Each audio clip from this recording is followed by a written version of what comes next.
ভালোবাসি ভালোবাসি এই সুরে কাছে দূরে। গুড মর্নিং ফ্রেন্ড, শুভ সকাল বন্ধুরা। টোনাটুনির পরিবারে আপনাদের সবাইকে স্বাগত জানিয়ে নতুন একটা শুক্রবারের ব্লগ স্টার্ট করলাম। সো কেমন আছেন সবাই? আমরা সবাই খুব ভালো আছি। সকাল সকাল আজকে অনেকজনের চা করে ফেলেছি। টোনাটুনির সংসারে আজকে অনেকজন, কারণ আজকে হতে চলেছে আমাদের বাড়ির আর একটা ধাপ কাজ। তো যাই হোক, এখানে আমি নাচতে নাচতে ছেলের জন্য আমি দুধটা গরম করে নিলাম। এত পরিমাণ কাজের চাপ যে ছেলের জন্য যে হেলথ ড্রিঙ্ক একটা কিনে আনবো সেটা সময় নেই, তাই হাঁচি কাশি করে ছেলের জন্য কোনো রকমের দুধটা গরম করে তোজোকে এখানে দিয়ে দেবো খেতে। আর অনেক দিন যাবৎ মুড়ি দিতে আসিনি। আমাদের কি বলুন তো, বাড়িতে মুড়ি দিয়ে যায়, আমরা কিনে নিই, টিনে করে ভর্তি করে নিই। তো আমি আজকে নেব 2 টিন মুড়ি, কারণ আবার কবে আসবে তার কোনো ঠিক নেই। আর তোজো একদম প্যাকেটের মুড়ি খেতে সত্যি আমাদেরও ভালো লাগে না। তো এখানে তোজোকে আমি দুধটার সাথে 3টে বিস্কিট দিয়ে দিয়েছি। আর এখানে মুড়িটার একটা সদ্গতি করতে না পারলে, যদি বাই চান্স ফ্যানটা চালিয়ে দেয়, তাহলে হাওয়াতে উড়ে সমস্তটা এদিক ওদিক হয়ে যাবে। তো আমি এখানে মুড়ি যতটুকু যা ছিল ভালো করে একদম বাটিটার মধ্যে নিয়ে মুখটাকে বন্ধ করে রেখে দেবো, কারণ দুটোই যেহেতু টাটকা একদম ফ্রেশ মুড়ি, কোনো অসুবিধা নেই। তো ভালো করে চোখ মুখ স্থির করে একদম এদিক ওদিক মুড়িটাকে হাসতে কাঁদতে বার করে নিলাম। আর এখানে টিনের ঢাকনাটা চোখ মুখ স্থির করে দিয়ে বন্ধ করে দিলাম। তো এবার এগুলোকে আমি স্টোর রুমে সমস্ত রকমভাবে দিয়ে আসবো, তাহলে নিশ্চিন্ত। আর স্টোর রুমে দেখুন আমাদের এখানের মধ্যে রয়েছে এতগুলো পেঁয়াজ আর আলু, যার মধ্যে এখন গরম পড়ছে যেহেতু, একটু যদি যত্ন করে না রাখি তাহলে এদিক থেকে ওই দিক হয়ে যাবে, তাই না? যত্নতেই তো সমস্ত কিছু ঠিক থাকে, তাই না বলুন? আর বাবা তো এখান থেকে 2 প্যাকেট দুধ নিয়ে চলে এসছে, কারণ আজকে যেহেতু চা অনেকবার হবে তার জন্য 2 রকমের দুধ 2 প্যাকেট নিয়ে এসছে। আর আমি মেনলি আশীর্বাদটা বেশি পছন্দ করি। সো আজকে আমাদের সবার জন্য ব্রেকফাস্টে রয়েছে এখানে গরমা গরম ঘুগনি। দেখতেই পাচ্ছেন গরমা গরম ঘুগনি রেডি। বাট আমি কিন্তু আজকে কোনো রকম ঘুগনি খাবো না। আর অনেকদিন যাবত সবজি বাজার করা হয়নি, তো এখানে টুকিটাকে আমি ঠিক যেগুলো সবজি বাজার করা সেই সবজি বাজারটা এখানে করছি। সবজি রয়েছে, কিন্তু যেগুলো আজকে আমার কতগুলো লাগবে সেগুলো আমি নিয়ে নেব। আর আজকে আমাদের বাড়িতে হবে নিরামিষ রান্না। নিরামিষ রান্না বলতে বাড়ি যেহেতু অনেকজন রয়েছে, কিন্তু ওই যে বলে নীল ষষ্ঠীর দিন পশু হত্যা করতে নেই, তাই মাছ মাংস কিছুই হচ্ছে না, ডিম দিয়ে আজকে অতিথি সেবা হবে। আর তার সাথে এই সবজি তো রয়েইছে। তো এখান থেকে আমি সবজি কিনে নিলাম, আম, তারপরে লঙ্কা, পটল, ঢ্যাঁড়স, শাক, অনেক কিছু নিয়ে নিয়েছি। চলুন এবার সবার জন্য এখন ব্রেকফাস্ট রেডি করব।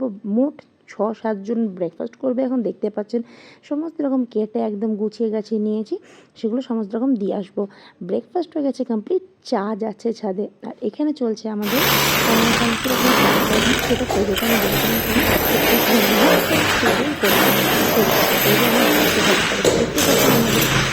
বাড়ির কাজগুলো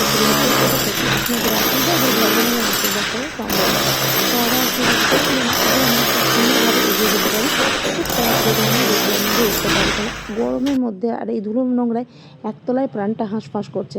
তো যাই হোক, আমাদের এখানে সমস্ত কিছু ঠিকঠাক করা চলছে, কোথায় কি বসবে, কোথায় কি হবে না হবে সেগুলো।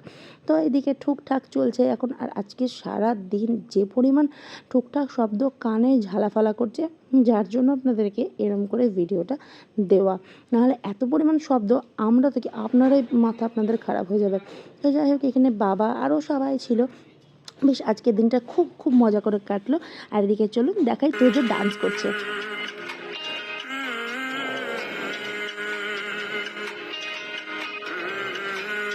রান্না নির্ভর করে কষানোর উপর, সেটা নিরামিষ হোক বা আমিষ, কষানোর উপর নির্ভর করে। তার সাথে মাসি পেশি সমান করে দেওয়া হলে তো কোনো কথাই না। তো যাই হোক, এখানে আমার পোস্ত রান্নার জন্য পোস্ত আলুটাকে সেদ্ধ করে কষাচ্ছে। ঠিক দেখে মনে হচ্ছে পুরো পাড়া শুদ্ধ লোকের রান্নায় নেমেছি। ঠিক নিজেকে যেন রান্নার মাসি লাগছে। লবকুশে ঝুঁটিটাকে এমন করে তুলেছি আমি। আজকে চুল খোলারও সময় নেই, আর জায়গার এত পরিমাণ ক্রাইসিস পড়েছে আজকে, যে আমি শেষমেশ ট্রেটাকেও আজকে আর রেহা দিতে পারলাম না। অতিথিদের জন্য কী আজকে রান্না হচ্ছে। ফার্স্টে মা লক্ষ্মীর ভাত রয়েছে, এখানে ভেন্ডি ভাজা, আমের চাটনি, জেলি করে আমের চাটনি, তার সাথে রয়েছে এখানে গরম গরম মুগের ডাল। আর দেখতে পাচ্ছেন কি সবকে বড় বড় জায়গায় রাখতে হচ্ছে। আর দিকে হচ্ছে আলু পোস্ত আর ডিমের কারিটা করবো।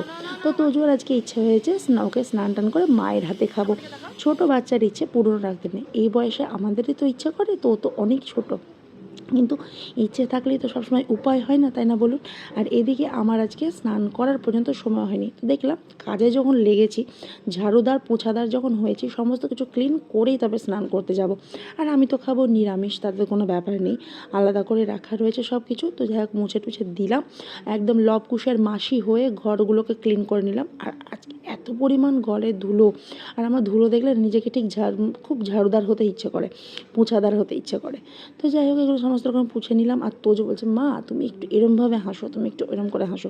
তাই ছেলের রুদ্রে পোজ দিয়ে দিয়ে আমাকে যেতে হচ্ছে, কী করবো বলুন। আর এইদিকে তো খাওয়া হয়ে গেছে, বাবু মশাইরা আমার এখন বিছানার মধ্যে শুয়ে লটাপটি করছে। এখন ঘড়িতে বাজে 3টে, এই সময় আমি একটু ভাত নিয়ে বসলাম। তো সবাই পড়ে থাকলো, কিন্তু কিছু করার নেই, এত পরিমাণ খিদে পেয়েছে। আর আমার যেহেতু নিরামিষ আশকাশ হয়ে গেল, মুশকিল আছে, তাই আমি খেয়ে নিলাম। দেখতে পাচ্ছেন দেখাচ্ছি ঘড়িতে 3টে বাজে। তো আজকের মধ্যে এইটুকুই, দেখা হচ্ছে নেক্সট ব্লগে। সবাই ভালো থাকবেন আমার বক বক শোনার জন্য। তো আজকের মতো টাটা ফ্রেন্ডস, ভালো থাকুন।